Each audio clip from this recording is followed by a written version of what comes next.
compelling, exciting, and breathtaking experience with Kakaaki, the African voice. Public Service Reforms BPSR was set up in 2004 to drive, coordinate, and monitor the public service reforms initiated by democratically elected governments of Nigeria. Now, the Bureau was placed under the supervision of the Secretary to the Government of the Federation, but presently it is an office under the head of Civil Service of the Federation. This was a decision taken by the Federal Executive Council, and it was to ensure that the implementation of the reform process is carried out by career public servants under the coordination of the head of Civil Service of the Federation. Well, on August 30th, 2013, the appointment of Dr. Joe Abah as Director General of the Bureau of Public Service Reforms by President Goodluck Jonathan took effect. According to the new DG, the primary purpose of all public service reforms must be tangible improvements in the services expected by citizens. Well, we have the new DG with us today on Kakaaki to speak more on the achievements of the Bureau so far and the shape of things to come under his watch. Dr. Abah, you're welcome to Kakaaki. Thank you, Adora. It's good to have you. You're welcome. Thank you very much. Now, I quickly start by asking, the Bureau for Public Service Reforms was an initiative of the democratically elected governments since 2004, and it used to coordinate and monitor the public service reforms. Now, what else do we need to know about the mandate of the Bureau? The Bureau also has the mandate to look for examples of good practice and make sure that more public service organizations are doing the right things. It's supposed to challenge the public service to make sure that it's delivering for the public. It's supposed to coordinate the reform efforts of government to make sure that certain parts of government are not doing things that are in conflict with other parts of government. Those are some of the things we have to focus on. When you say some other aspects are not in conflict with the reforms of government, what do you mean by that? Maybe it's best if I give an example. Oh, yes. So the Office of the Head of Service or the Bureau of Public Procurement, for instance, could set out a new policy or a new rule. There's a need to look at the effect of that on service delivery. So you can have a new policy that saves money and reduces corruption, but if you're not careful, it can actually stop the delivery of services to citizens. So our role is to look at the effects of these new policies and advise government on how best to put them into effect. Bearing in mind that for us, like Adora said, for us, the primary purpose is the service experienced by the citizen, by the Nigerian on the streets. That's the most important thing for us. All right, Doctor, you're relatively new on the job, and there must have been some level of achievements, when you came in. Can you give us a few, evaluation of what has been and what you hope to do as you've come on board? Well, I usually say I'm relatively new when I want to give an example of, or I want to give an excuse for a difficult question that I find difficult to answer. That's when I say I'm relatively new. Okay. I've actually worked on public service reforms for the last 27 years, both in Nigeria and abroad. And working for a donor, I've been involved in the public service reform efforts in Nigeria for the last 10 years or so. Let me talk about some of the achievements of the Bureau. One of the most notable is the integrated payroll and personal information system, which is essentially a computerized personnel management system that has saved the government in excess of 120 billion in the last 6 years. Now, that was initiated by the Bureau. In just 1 month of its initiation in 2007, we exposed in the region of 20,000 ghost workers in just 1 month. Now, if you think about 120 billion naira, that is the equivalent of the entire budget of some states for a year. So that is quite serious. So that's something that the Bureau has done. We've also set out guidance on how to reform ministries, parastatals, and agencies. Since my appointment, we've been directed by Mr. President to go and look at developing an optimal structure for the Niger Delta Development Commission. Again, that's quite an important piece of work that we've done, and it's that work that has led to the inauguration of the new board and the management of that commission. And indeed, Mr. President handed our report to the new board for implementation. So we've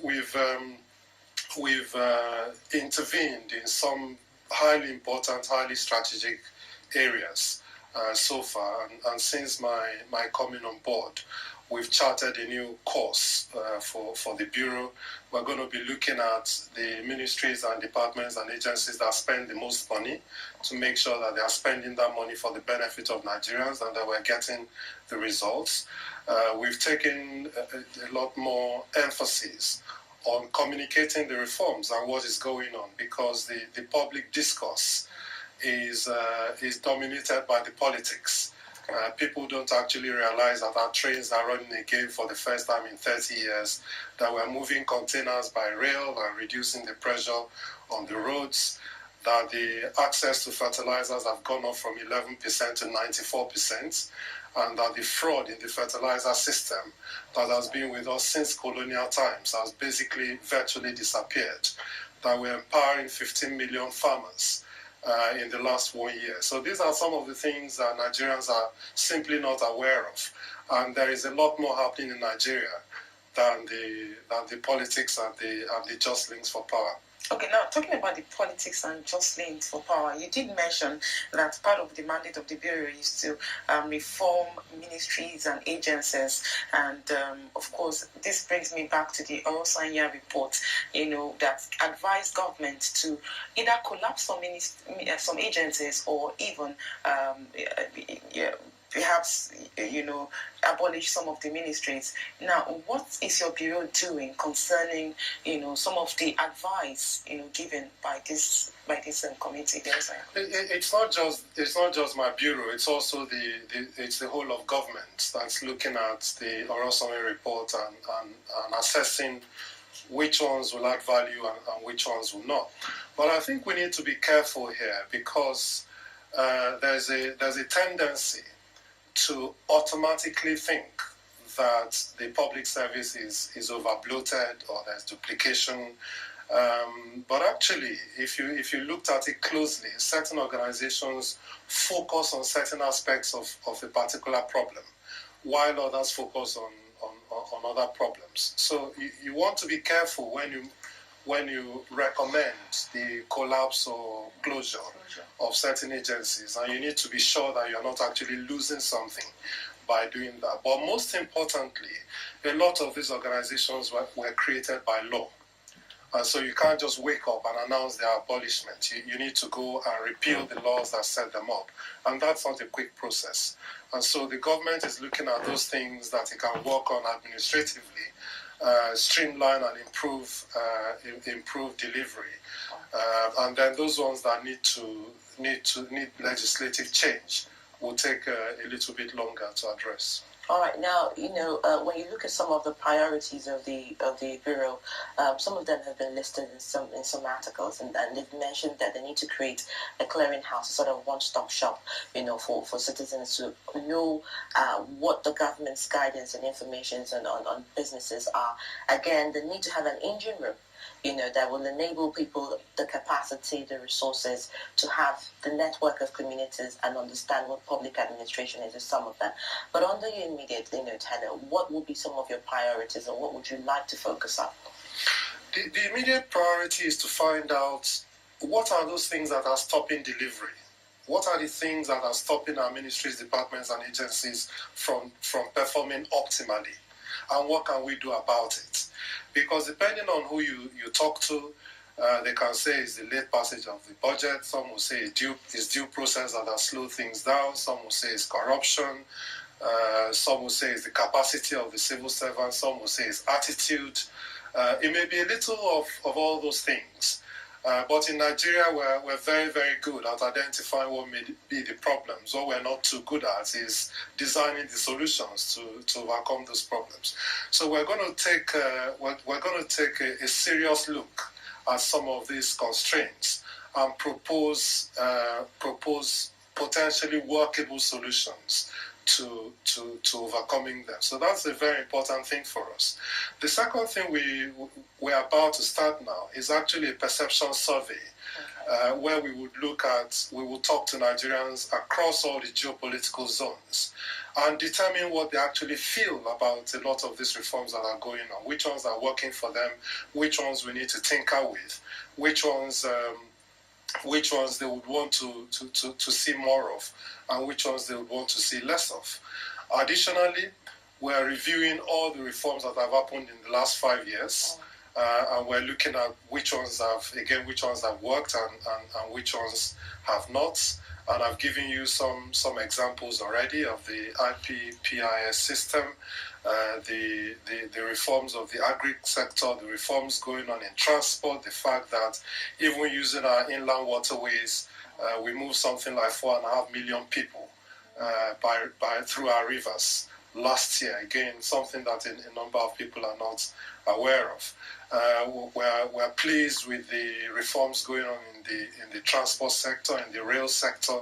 We need to do more. We need to connect more of our cities by rail, not just the Lagos to Kano route, but we also need to look at a lot more routes, because if you look at it in terms of development economics, a country that focuses on the movement of goods and persons, focuses on power, focuses on human capital development in terms of health and education, focuses on the systems through which policies of government are delivered and monitors them and holds people to account, listens to civil society.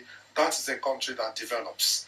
And I think the country, Nigeria, is currently putting in place all those building blocks. And I believe that in the next few years, people will look back at the initiatives that have been taken now and understand that they've played quite a role in placing us at a better pedestal.